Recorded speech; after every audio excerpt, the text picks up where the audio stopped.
Ladies and gentlemen, boys and girls, children of all ages, Lore Sports proudly brings to you the best racing podcast in the world.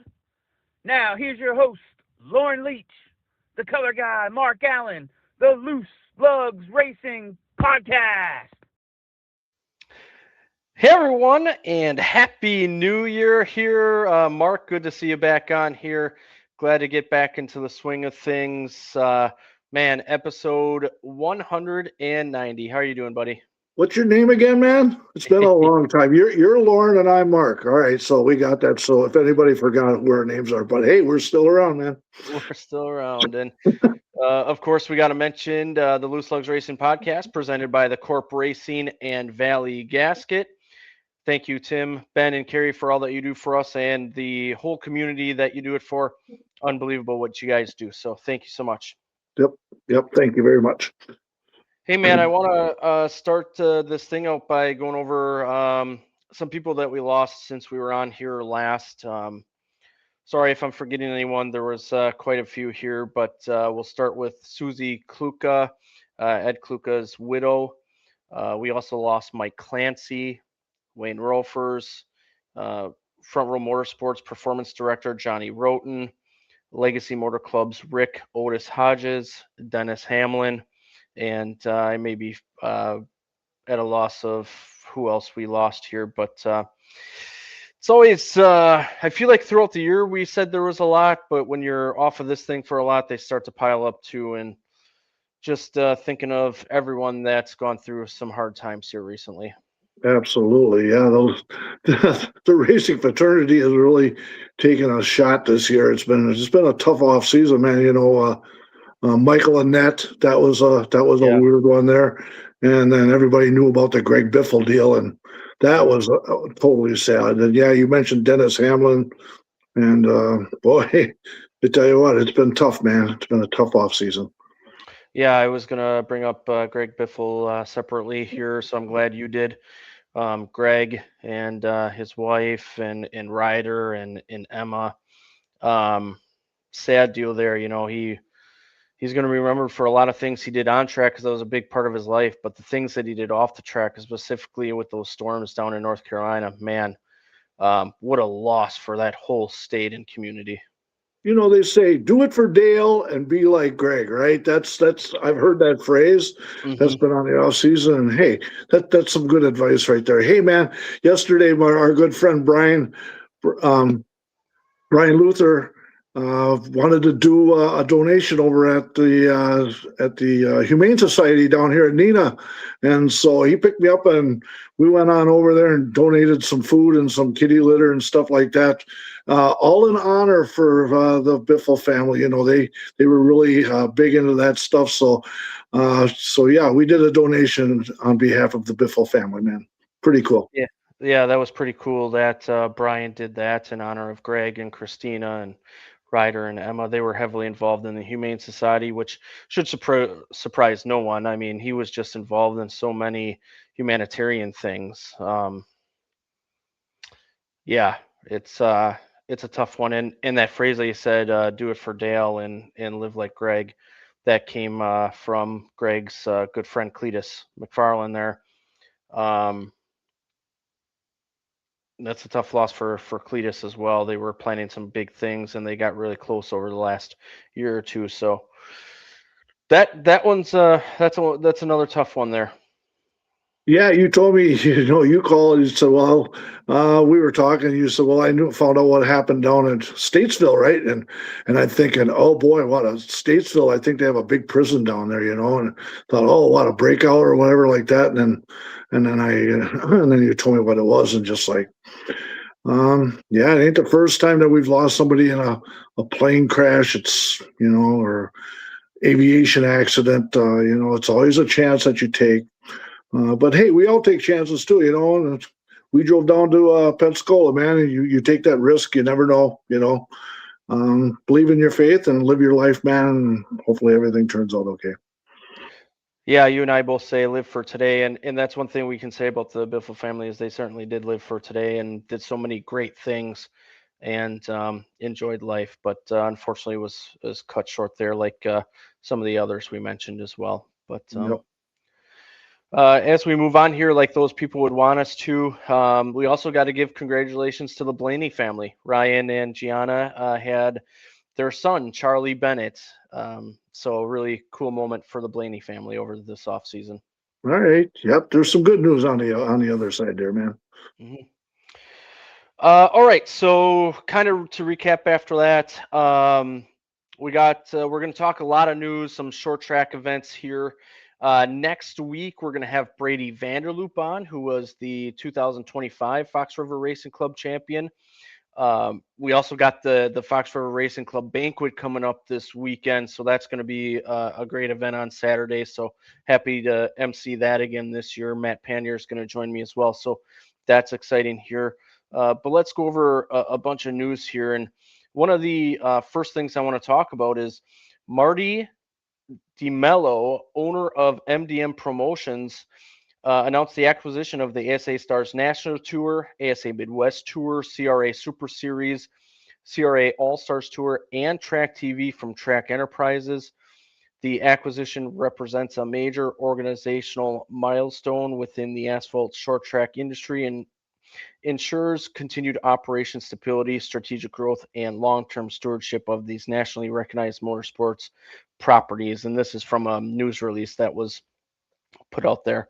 The transition follows more than a year of elevated leadership engagement by Marty Mello, who assumed operational and sales oversight of the ASA Stars National Tour in the fall of 2024 and assisted in managing the series with Bob Sargent.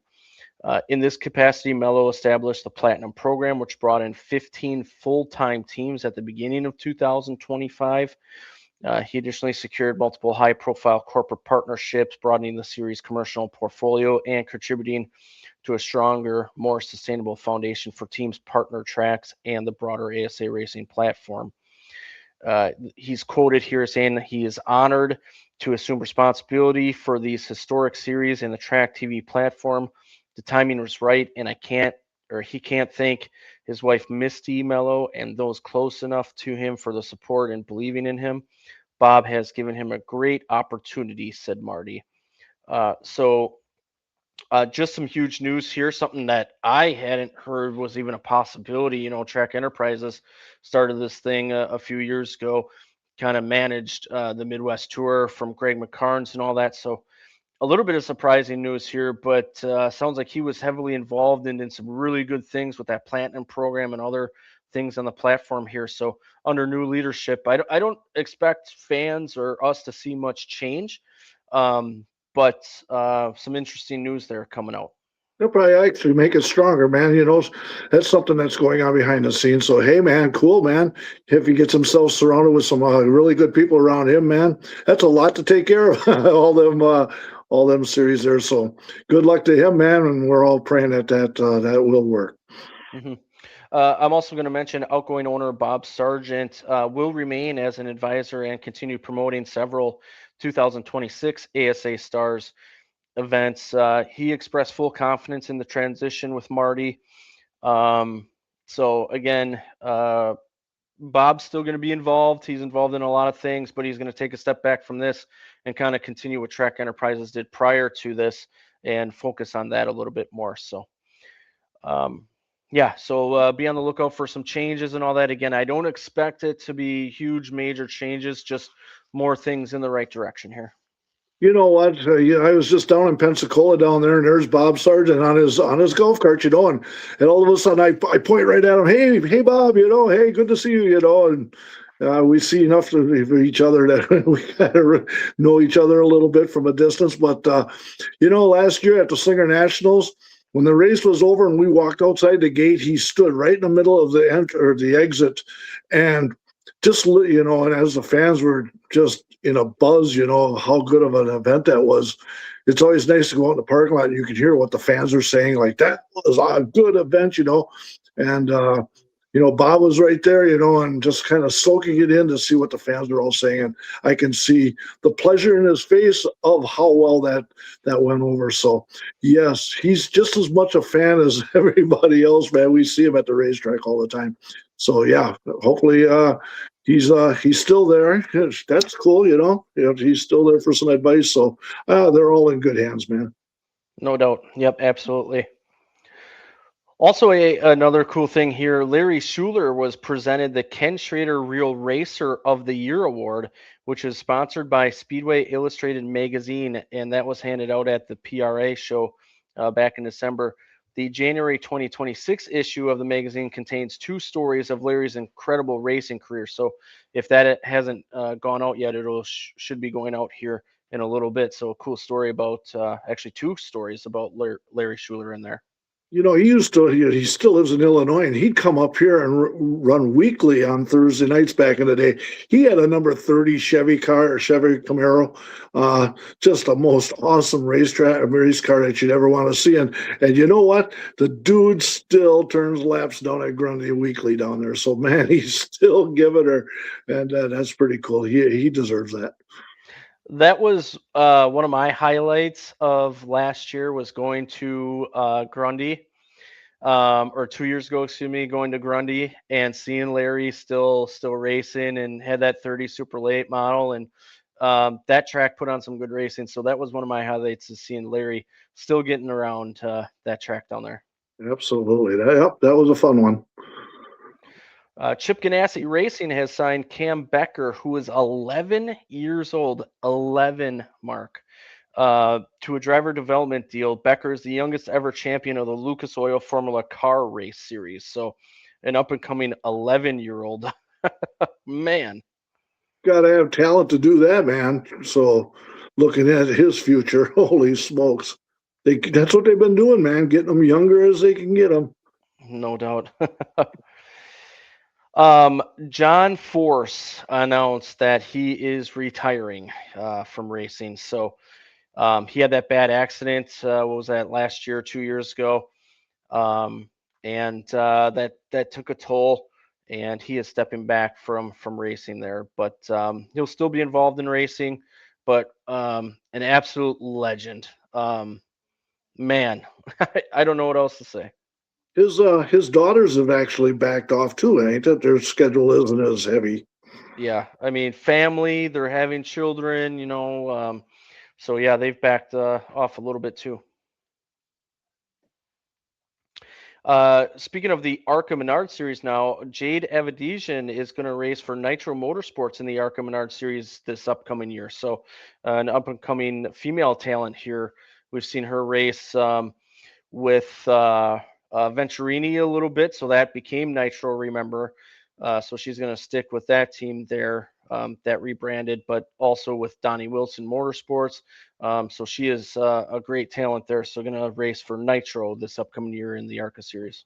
She won the last chance qualifier for the Snowflake, and she was at the back, and we were sitting there, and all of a sudden she was right in front of us on the back row like this, and you just never really, probably wouldn't even know that was a gal that was in that car, and started watching that race, and all of a sudden, before you know it, before halfway, she was in the top 10.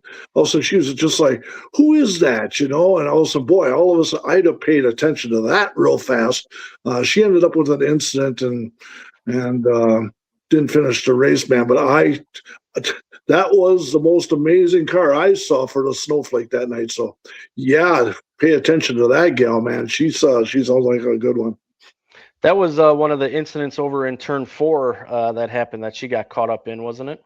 Yeah, it was just a racing incident that they just kind of clicked fenders and like that, and just nothing major, but it took her out of the race. Yeah. Some IndyCar news here. AJ Foyt Racing named Calo Collett as the replacement for David Malukas in the number 4 IndyCar entry for this upcoming year. Collett was the Indy next runner-up, so change there. Of course, remember David Malukas went over to Penske to replace Will Power.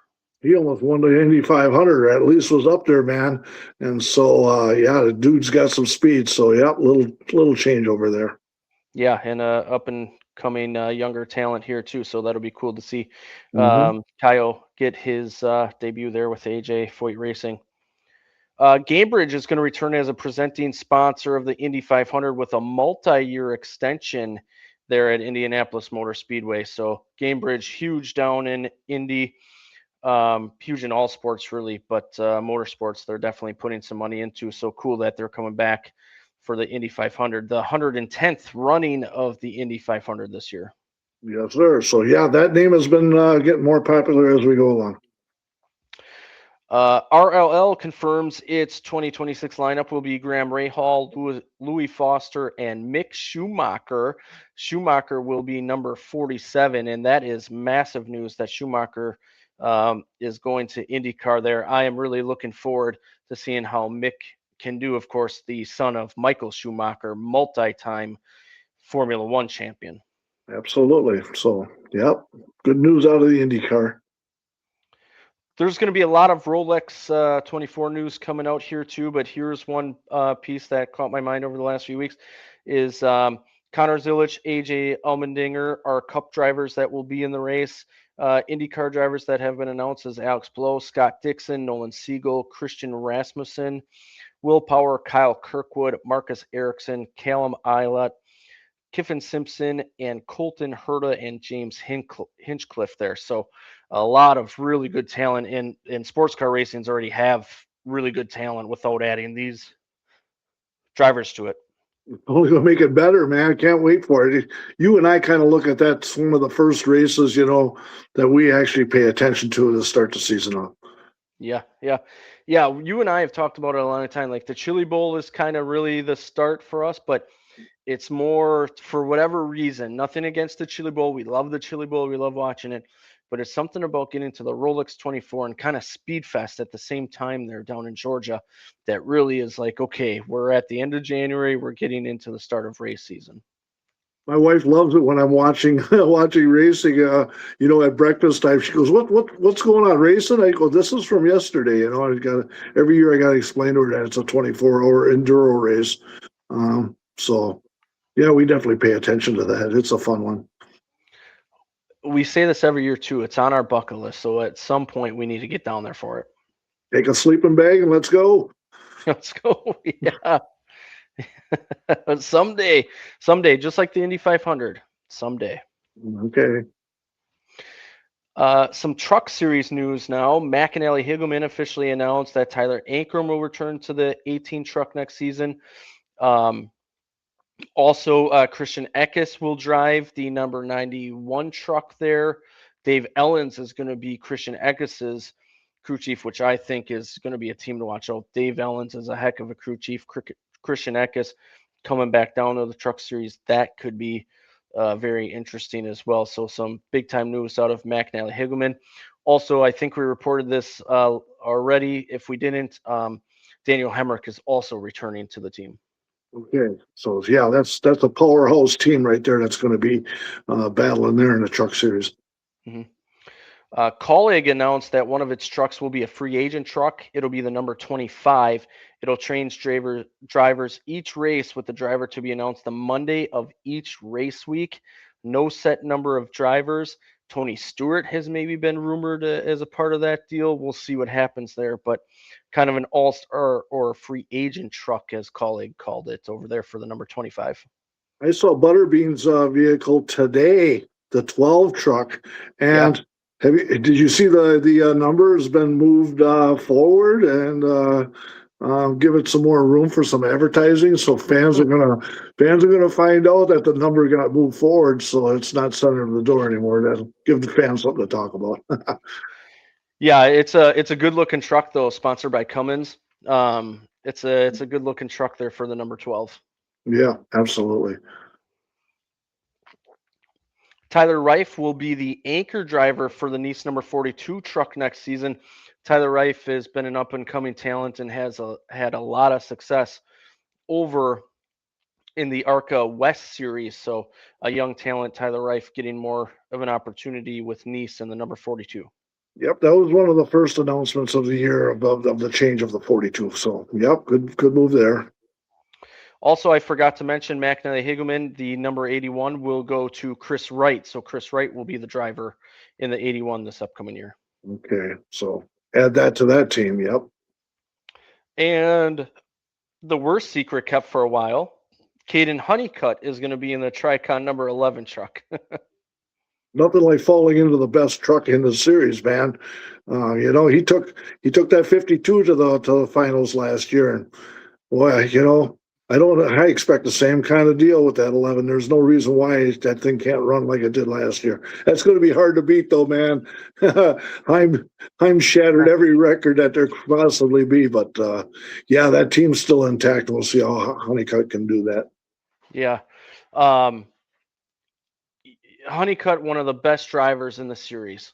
Obviously, you don't get to the Final Four without being one of the best, but him going to the number 11 ups the ante a little bit for him. I'm expecting really, really big things. We've had him on after his or before we went to Milwaukee that last year. Really nice guy that we had on. So he not only is he's a gentleman, he's a great racer. I'm expecting big things out of Caden Honeycutt again this year. Absolutely. There's no reason why you shouldn't, man. Chandler Smith will return to Front Row Motorsports for this upcoming series campaign. John Leonard will continue to be his crew chief as well. We both picked him to win the championship last year. I would say he kind of underachieved last year, so see if he can regroup and get his career back to where it was. Just seemed a little inconsistent this year for whatever reason. It was, yeah. Going to the Xfinity Series then, a ton of news coming out for this series. Parker Retzloff will drive for Viking Motorsports in the number 99 car. Danny Eflin will be the crew chief. Eflin was with Harrison Burton last season. Pat Trison is going to oversee the shop there. So Pat Trison, remember, he was a crew chief. I think he was with Rusty Wallace, definitely with like Kurt Busch and the Penske crew there. So Pat Trison going over to Viking Motorsports. Also, I should mention, I'm trying to schedule, and hopefully in a couple weeks here, 2-3 weeks after Brady comes on next week, with a guy that I just learned went over to Viking Motorsports, Dave Stillman, one of the local guys up here that's been over in North Carolina for quite a while. Him and his brother Dan been down there. So some good news coming out from Viking Motorsports this year. Absolutely, yeah. They got a 2-car team, man, and I think they even sponsored by Viking the way I understood it. And so, yeah, that's good news coming out of that team. Corey Day will drive the Hendrick number 17 Xfinity car full-time this upcoming year. Adam Wall will be the crew chief. He got some experience last year, he got to dip his toe in the water. We definitely know everybody else that got into that vehicle, but Corey Day kind of was coming around the corner. He was doing well there at the end. Looked like his performance was getting stepped up a little bit. So, I expect good things out of that team there. Also, I just thought about this. I said Xfinity Series. It's the O'Reilly Auto Parts Series. My apologies. That's going to get me more than once, I'm sure, this year. I'm sure, yeah. We got to thank Xfinity for what they did for the series, though. Just an incredible run, but very happy that O'Reilly is on board this year. Absolutely. Good luck, buddy. Thank you, yeah. Young's Motorsports is going to expand to 2 O'Reilly teams in 2026. Ryan Ellis will be in the 02.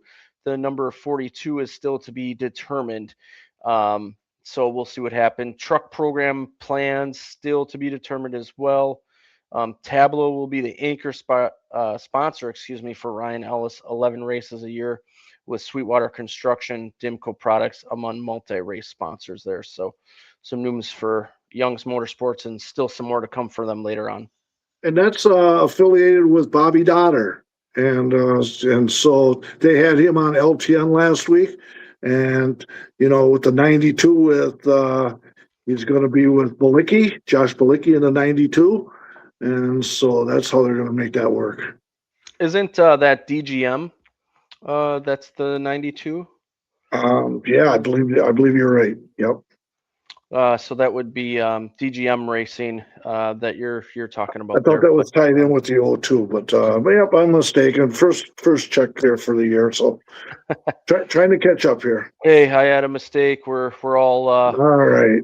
We're all learning here. But speaking of DGM racing, Josh Williams is going to be in the 92 full time in the O'Reilly Series with Steve Addington, crew chief. And Steve Addington was crew chief for Kyle Busch, Kurt Busch. So he is definitely a talented crew chief. Absolutely. So, yep, good plan there. Junior Motorsports has a ton of changes here for crew chief. Rodney Childers is going to be on the number 1 car. Andrew Overstreet is going to be the number 7 crew chief. Corey Shea on the number 8 machine. Philip Bell on the 9 car, and Marty Lindley with the 88. So some crew chief changes there for Junior Motorsports. Yep, they mixed that all around. This one went that way, this way, that way. So new combinations, man, but they're still going to be the pretty stout to beat, man. No doubt. Jeremy Clements Racing has teamed up with Haas as an alliance, and Viking Motorsports has teamed up with RCR as an alliance there. So, boy, that could really up the Jeremy Clements Racing team and the Viking Motorsports team. So, really cool to hear some small teams get in with an alliance and see. I'll tell you what, the O'Reilly Autoport Series is going to be a tough one.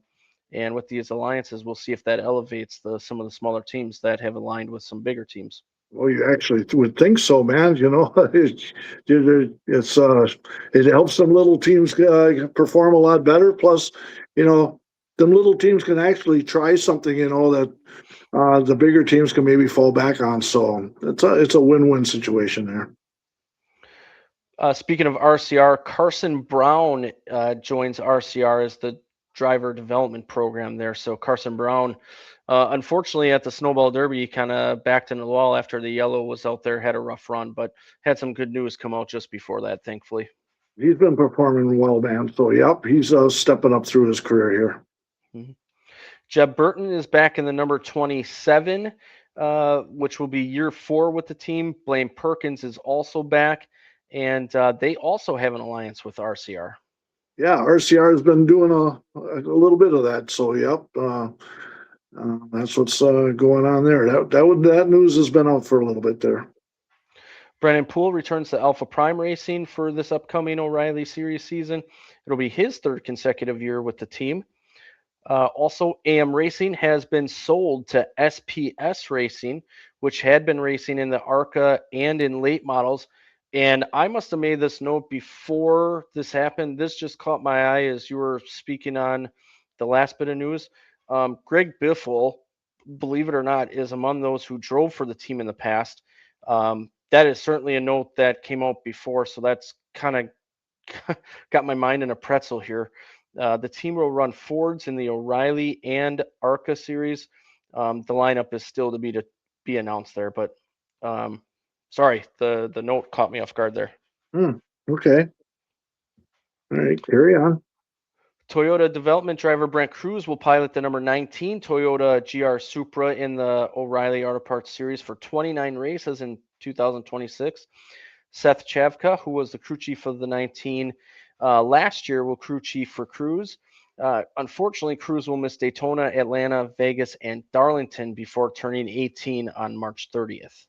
Yeah, so yeah, you got an age limit there, so he's going to have to wait. But wow, dude, that kid's got some talent, man. We're going to see just how he gets this full-time ride. We're going to see just how good he is this year. Yeah. Here's the news that you were talking about with Bobby Dotter. SS Greenlight Racing is teaming up with Josh Balicki with the number 07 in the O'Reilly Series full-time. So Josh Balicki in the SS Greenlight Racing 07. I knew DGM didn't sound right either, but you said the 92 and all that, but it's SS Greenlight Racing. So good for Josh Balicki to be full-time there. 02, 07, you can see how I messed that one up there, buddy. Yeah. This was kind of the shocker of the offseason because it came so late. Nick Sanchez, who was announced as returning to Big Machine Racing full-time, is actually not returning, and they have announced that Patrick Staropoli will drive full-time for them this upcoming year. So that was, to me, kind of the shock of the offseason because of how late that came out. Yeah, he was in the Staropoli was in the ARCA series. Still haven't heard where Sanchez is going. That's Boy, it's and it's been quiet. I don't know what the whole deal is with him, so we're going to see where he falls here when the news starts getting closer to Daytona here. He performed really well in that 48 last year. A little inconsistent there, but I don't know, man. That was a surprise for me. Yeah, that was a shocker there. So don't know, got sponsorship or money or whatever, how that works. But anyway, Sanchez, who knows? We might see him go back down to the trucks, but I'm sure he'll have a choice. He'll have a choice of vehicles because he's got the talent, man. He should be able to pick something decent. I agree for sure. LeVar Scott will race for Alpha Prime full season, so that's really cool. LeVar Scott, he was driving in the ARCA series the last few years and has done really well. So cool to see him get a shot in the O'Reilly Auto Parts series. Absolutely. Yep. Speaking of SS Greenlight, some more news. Garrett Smithley will return to the team. They will renumber his vehicle to the number 0 Chevrolet. No confirmation of the number of races he'll be running, though, just yet. Oh, yeah, in the old car. So that's always been his traditional number. Red, usually a red car. Yeah. Mason Maggio will be part of the driver lineup for DGM Racing in the number 91 car. Still to be determined what races he'll be doing, but he will be in the car for Daytona. Okay, so remember, if you want to be fast, put a 91 on it. I've always said that. Hettinger Racing, which has run in the Cars Tour and other series, has bought the points of the Cope team, the number 70, and plans to run a full O'Reilly season in 2026. Will run Fords with Roush 8's engines. The driver is still to be determined. It'll be the number 5, and the competition director will be Joe Williams Jr., who comes over from Alpha Prime. That's a lot of news there, man. Michigan announces that infield camping is sold out already for the June race weekend. General camping outside the track is still available. That's a track that you've been to multiple times, Mark. I'd like to go there once as well. Yeah, you go over to Cement City. That's off of Turn 4 over there, and you can get into camping, and everybody's wearing their colors and flying flags and everything. And yeah, that was an experience when camping one time, and everybody's all racers, and you can stay up all night long and talk racing and everything. Good time over there, man. This has been out for a long time as well, but we'll still say it. Connor Zilich is going to be in the number 88 at Trackhouse. Shane Van Gisbergen will start using the 97, which is his traditional number that he drove in supercars, and has a really kind of a family lineage with that number 97. Yeah, there's rumor that the sponsorship for them, what is that? They have Windows. Is that the Windows sponsor? They've not been WeatherTech. WeatherTech, that's what it is. WeatherTech. They've been showing the cars lately, and that sponsorship is not on their cars. So see if the deal hasn't been made yet. That's kind of a big deal because they've been sponsoring all along. I know they got Red Bull, but yeah, WeatherTech. That's the one I was looking for. They put a big W on the hoods of those vehicles, and that's going to be kind of hard to see the 88, thinking that that's SVG, but he went to 97, and both of them cars look the same. So that might be just a little bit of a confusion to get used to that one this year, too. Yeah, so someone did some research, and I saw this on social media regarding WeatherTech, and WeatherTech isn't even on their website, but they did pick up Simmons as a sponsor on there, too. So maybe that replaces WeatherTech. I'm not sure what the deal is there just yet, but someone did find that and put that on social media, and that it's not on their website anymore with WeatherTech, but that Siemens was picked up. Okay, Siemens is good. They've been around a long time. Long time. I remember them on the number 93 Dodge of Blaney. Yeah. Dave Blaney. Dave Blaney. Dave Blaney, yeah. Yeah, he had some good sponsors there, some cars. I think BP sponsored him with that light green. Those were some of my favorite cars. Amoco was one of the sponsors there too. Amoco is, Yeah, I remember some of those cars there. But yeah. The new Chevy body for Cup in 2026 follows the Camaro ZL1 Carbon Performance Package accessories kit. It has larger hood power dome, a revised front grille, and more pronounced rocker panels. Just an FYI for everyone, Alex Bowman did a test with the new body at Bristol with the tire test a few weeks ago. So they were testing that out a little bit. Well, we'll see how that works out. We've already seen new like front ends on cars, and they struggle, especially maybe in the draft, or maybe in qualifying. You don't qualify well, but it drafts well. It'll be interesting when we watch in speed weeks of how the Chevys perform getting out of the box. Yeah. Speaking about Chevys, Justin Allgaier is going to attempt to make the Daytona 500 for Junior Motorsports again in 2026. That was one of the big moments last year. Well, some Travelers whiskey that we have not yet tried yet, I dude. know. So I know. we gotta get on that. Next time I go to a liquor store, I'm gonna go look for that. Man, Travelers whiskey is made by is it made by Buffalo Trace? I'm not sure. I think it might be. I gotta look that. It is Buffalo Trace, which is a huge distillery down in Kentucky, I think it is. I had a coworker down there, and they loved Buffalo Trace. They tried Travelers, and they said Travelers is better than the normal stuff that Buffalo Trace had. So I'm excited to try it. I gotta try it. All right, let's put that down so we get take care of that. Check that one off. Let's do it. Rick Ware Racing is switching to Chevrolet in 2026, aligning with the winningest manufacturer in series history. I'll say that again just in case you didn't hear that. Switching to Chevrolet, who is the winningest manufacturer in series history. The multi-year partnership with Team Chevy includes a technical alliance with RCR, and they'll use engines prepared by ECR engines as well. All right. There's a lot of people bailing on Ford on all the series that we're seeing. Less Fords going on. So, yeah, it's a sign of the times. Surprising. I don't know. It's not just a little bit; it's quite a bit. It's a lot. Yeah, it is. I think that's a big reason why they went out and recruited Hettinger Racing to get into the O'Reilly Auto Parts series to be another Ford, because Ryan Sieg switched. There was another one that's Haas switched. So Fords are hurting at that series.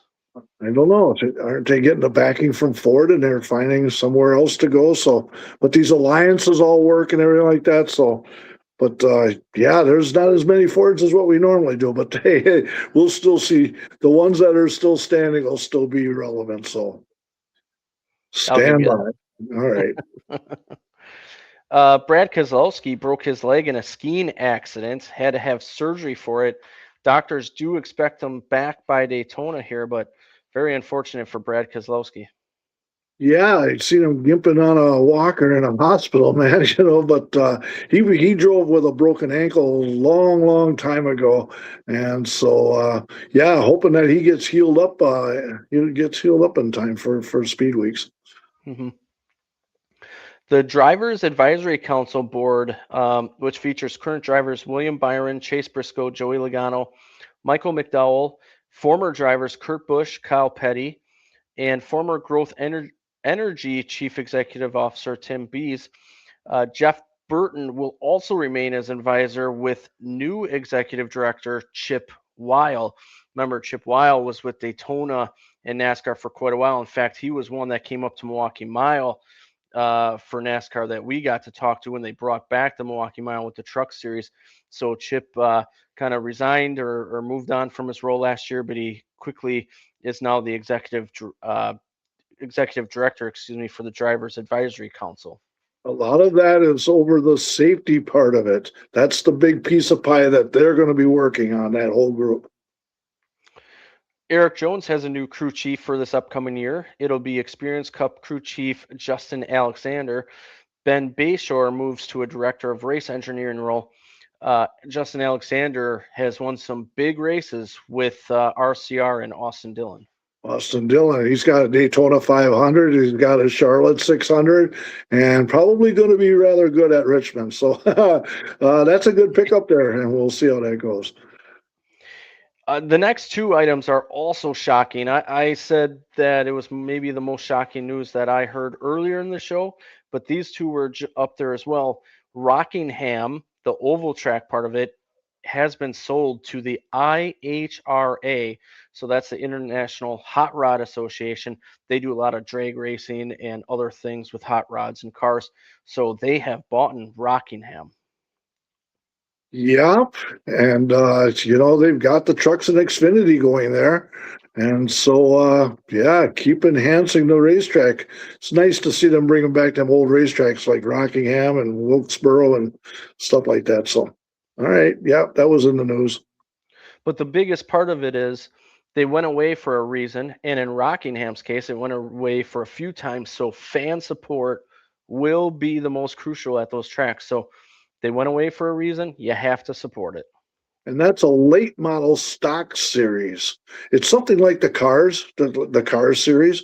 They're coming to Golden Sands this year? Isn't that true? That we announced that I think it was the last podcast that they're starting that series. It's we kind of talked about it. It's like a street stock or some kind of stock series. I don't know what that is comparable to just yet, but the IHRA, to me, what I think of when I think of IHRA is drag racing. Oh, absolutely. It's always been that Huge way. into it, but they did start that new series this year, so I'm sure Rockingham will be a big part of it. This owner, I forget his name right now. They talked about it on LTN. This guy's got some. This guy's got some money, and he wants to spend it. And he said, "There's a lot of people like, wow, look at this guy. He's throwing some money into the sport." So we like guys like that.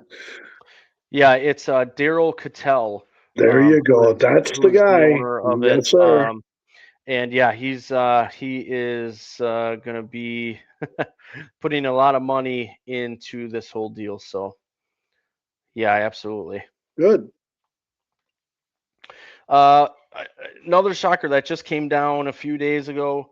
Steve Phelps resigned from his position as NASCAR commissioner, the first and only commissioner that NASCAR has had. I guess NASCAR is going to spread his duties across other executives. There's no other leadership changes coming down. But man, what a shocker there that Steve Phelps has resigned from that position. And I know a lot of fans have been cheering about it with what came out with the trial and all of that with the lawsuits. But he was a big part of some major decisions that made the sport a lot better over the last many years, 20 plus years. So it is a big loss for NASCAR. He even declined. Remember, we reported this last year. He declined to go with the PGA Tour. The PGA Tour wanted him as the commissioner over there. He declined it because he was in for the long haul with NASCAR still. So shocking news. I know some fans are excited for it. I'm not sure how I feel, but I do have to give kudos to Steve Phelps for all he did for the sport. I know that. Well, he got dirt at Bristol. He's got bowling or what's that? The little racetrack that we're going to start the season out at. Gray. Yeah, and he was involved in getting that started and everything. So he's done some really good things. Now, a lot of people say, well, because of the texting with Childress and being unprofessional, if you had a commissioner, let's say for football, that would say to Jerry Jones that you're a hick and a redneck and blah blah blah, and it ends up being public. You just can't have somebody like that making accusations like that. I think this is just it's the best way that NASCAR could move forward. There was, some really hard feelings that came out of this trial, and glad that whole mess is finally cleaned up and we can all get moved together forward. Yeah, that was definitely a mistake on his part, and might be the biggest part of the downfall here for him that he ended up resigning. NASCAR saying it was completely his choice to resign. It could be part of it. They could be saying that too, just to save face for the both of them. That whole trial deal, we didn't even talk about that yet. Private texts being released, that would be like me and you texting some, back and forth, joking around, not joking around, pissed off at something, letting our feelings be known, maybe not truly how we feel, but mad at the time, and it coming out and there's no context to it. And now with the days of social media, everyone just runs with it. A private text being released in public, that's a hard thing to swallow. But in fairness for on the other side of the argument is Judge Bell said everything's on the table. So they knew that going in, and thankfully that they settled and everything's good and it's going to be better for the sport and the teams are happier and NASCAR can move ahead, and we're not talking about what's going to happen with the future of NASCAR because NASCAR has to sell off tracks and all that thing. So I'm glad that they settled. But man, this is a major news item that happened maybe because of it. Yeah, I'm sure it is. So, but yeah, so they saved face on this, and then we're gonna move on. I'm sitting here, pins and needles, still wondering about how these the point standings and the championship round. Kenny Wallace announced yesterday on his podcast he knows the whole format, and he said that all fans are gonna love it. But it has not been announced, and I kind of bounced to Jayski twice today going, is there news? It's on the edge, and it's about to be announced, so pay attention to that one. I heard it could be 2 weeks out yet. It could be, this is going to sound funny, it could be tomorrow, or it could be 2 or 3 weeks out yet. There are still some things that they are going over, apparently, and trying to settle on. And with the trial taking over, I don't know, but yeah, we still don't know what the season's going to look like. Cross the fingers they get it right this time. And then when they got it, they need to keep it. This is changing every year. Change. People don't like change, man. And every year it changes. And, it'd be nice to hit something and stick with it. And that would be my recommendation. Has it changed though? I mean, when's the last time the playoff format has changed? Yeah, not the port, but there's other things that changed along the way. I think a lot of fans would like to see it go back to old school, right down to having the number in the middle of the door, and and then they want all 36 races to be all on the I don't know. We all knew all along. And once when Zilich didn't win the Xfinity race this last year, I mean, don't take nothing away from Jesse Love, but it just so happened that, with all them victories and everything, and he fell short on the very end. We knew that format had to change, and hopefully they get this right here. Yeah, we'll see what happens. I think we've given our thoughts on that a little bit. Yep. Everyone knew the rules going in. I mean, it would be like, who's the number with the Seattle Seahawks, best in the NFC all year, don't win the Super Bowl. No one really complains about that. I don't know. I get we're different from stick and ball sports, but everyone knew the rules going in. I'm not gonna get on that horse though. It just sucks that it can be better, no doubt about it. It can be better. I'm not saying I'm satisfied with it, but there's so much more. I don't know. Do people really complain about the NFL playoffs, the NBA playoffs, the hockey playoffs? Not really. But, Denny Hamlin lost the championship because of Byron's right front flat tire. Something just like that. I mean, it could come right down to like your Jack fails on the last pit on a one race championship. Yeah. Yeah, that's you're right. Everybody knew the rules, but it ends up being a head scratcher, man. That's racing has always been, you're right. It's not a ball and strike thing. It's hard to describe this, how to explain this. Racing is different, and they want to have rules like ball and stick sports. But let's see if they get this right. And we all know it's coming. Kenny Wallace said he loves it. I guess Mark Martin he's been chirping pretty much about this too. And I guess he's pleased about it also. So let's see where it goes, man. Waiting on the news to come out of there. Yeah, and again, don't get me wrong. I said what I said, and I'll stick by that. But I think it can be better. So I'm looking forward to seeing what they do because I think they can improve it. But at the same time. But Yep. anyway, digress about that. Happy about the trial being over. Happy that everyone's happy. Moving on from that. Thank goodness that was way too long. But yeah. Let's move away from news a little bit and let's talk about some racing that's happened over the last month or so. Formula One, Verstappen ended up winning in Vegas in the last few races. He came from way back in the point. I say way back, but top 3, top 4 in the points. He ended up losing the championship by only 1 to Lando Norris. Lando Norris gets his first championship. Super excited for McLaren and Lando Norris winning it, but they won it by 1 over Verstappen.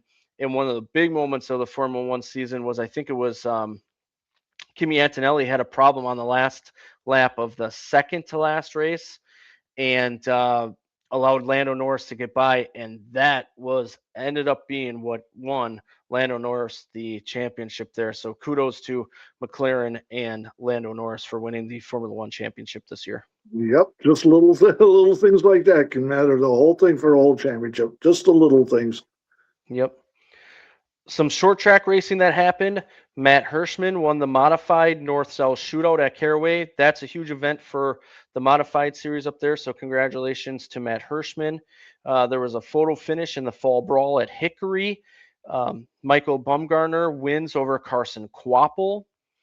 Caden Honeycutt got by Bobby McCarty on an overtime start to win the Crush 250 at South Boston. The race helped benefit the Ward Burton Wildlife Foundation, so that was a really cool event. Corey Doiser took the Pro Late Model win in at Nashville. There was an incident late up front, and he capitalized on that. Dawson Sutton and Rackley War Racing won the All-American 400, the 40th All-American 400 at Nashville Fairgrounds over Carson Brown, Derek Thorne, Dylan Fetcho, Stephen Naskey.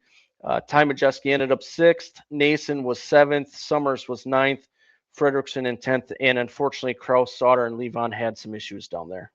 Yeah, we love Nashville, though, man. I'm going back there soon. We'll see. Yeah. All right, Mark, let's kind of recap this Snowball Derby then to end this here. The Crown Stock winner was Adam Salter. Chad Robinson won the Sportsman race. Robert Loper won the Pure Stock race. Timothy Watson dominated the Outlaws. Caden Honeycutt won the Modifieds. Stephen Davis won in the Trucks. Keelan Harvick won at 3:30 in the morning for the Snowflake 125 down there. My goodness, that Saturday was crazy down there. The Snowball got pushed to Monday. Ty Majeski crossed the finish line first, but it was deemed that he had a restart violation on the last restart, and the win went to Stephen Nasse. So what a weekend, man. We started out, I guess they said like Mobile, Pensacola got 6 1/4 inches of rain.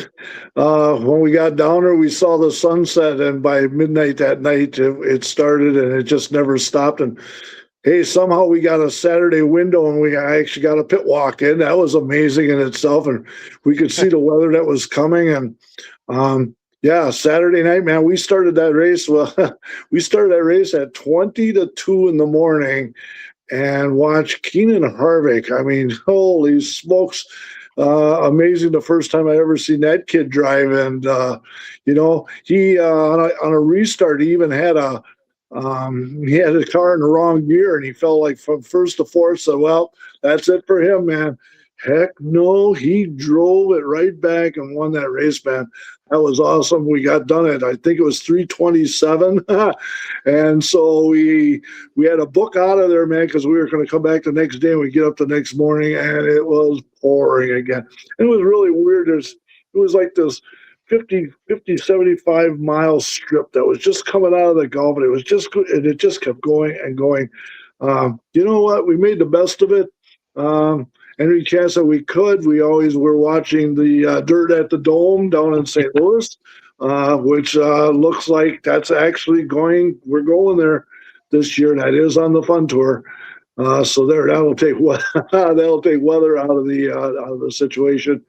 And then we finished it all up on Tuesday. Everything worked out fine, and we made the best of it. The weather tried to get the best of it, but we still got all the racing in. Yeah, it was a tough weekend down there for sure, but I'm glad that you guys were able to make the most of it down there. Still an incredible event. It looked like the crowd was okay for that Monday show.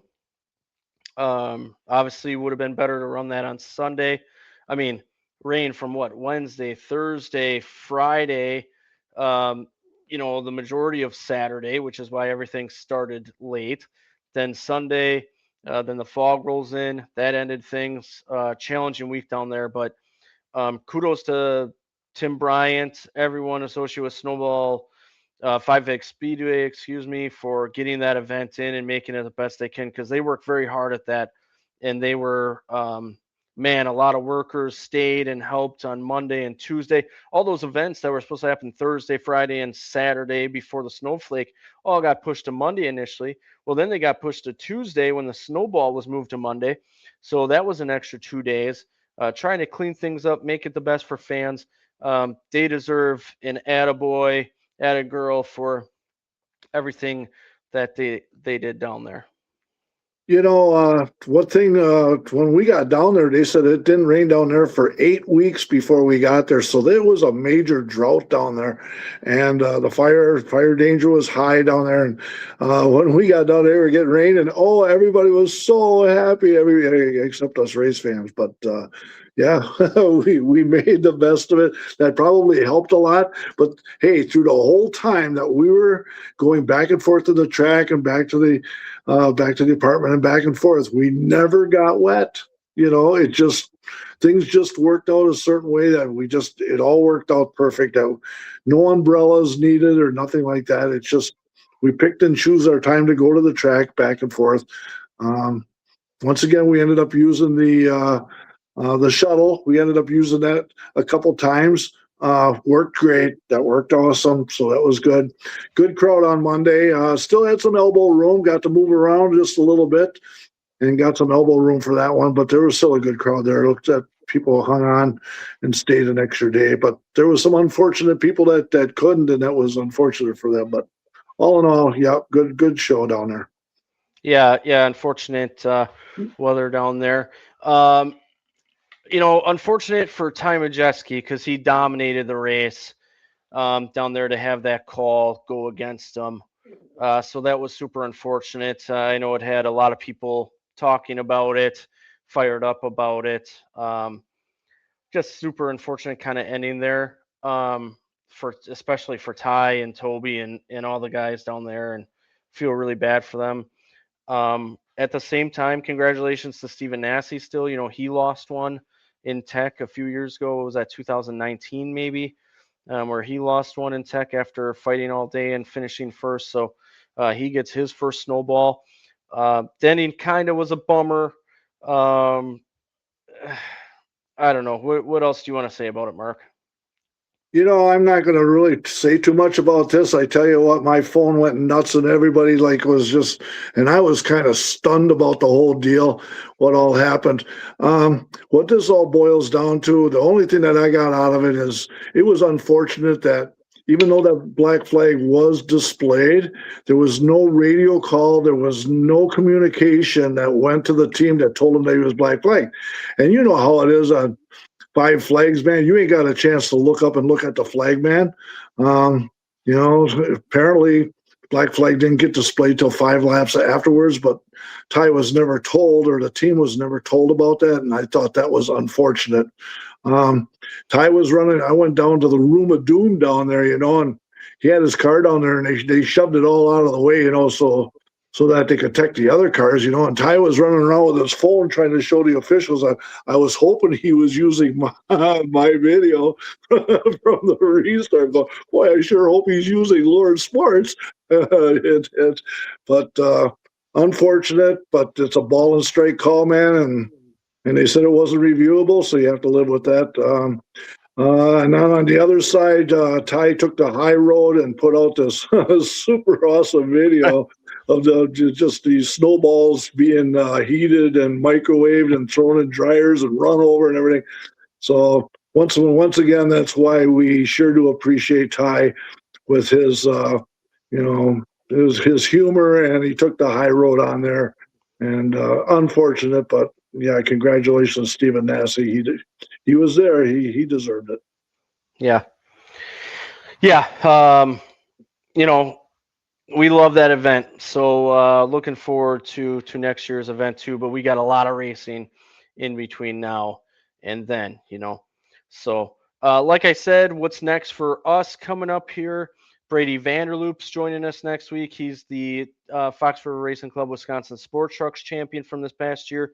We got the banquet. Hope to see a lot of you that are listening here at the banquet on Saturday. The Chili Bowl is next week with a lot of drivers in it. I believe that starts Monday already. The following week is Speed Fest and the 24 Hours of Daytona. It's also Mark's dinner night that I owe him for losing in the picks. So that will be that weekend as well. Then I think there's a week off there that last the 31st. I don't think there's racing that weekend.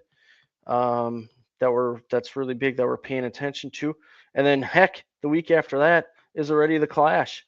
So unbelievable. We're here. 2026 is going to be a great year here. Looking forward to it. Appreciate you, Mark. Appreciate Tim, Ben, and Carrie for all that you do for us in the community. It's truly incredible what you do. Thank you to everyone for your support. Again, Brady Vanderloop next week. Hoping to have the Stillman brothers on the following the next 2 weeks, and then we'll figure it out from there as we get into the heat of NASCAR season. So thanks, Mark. Thanks, everyone. And hey, we'll talk to you soon. I'll see you on the simulator. See you there.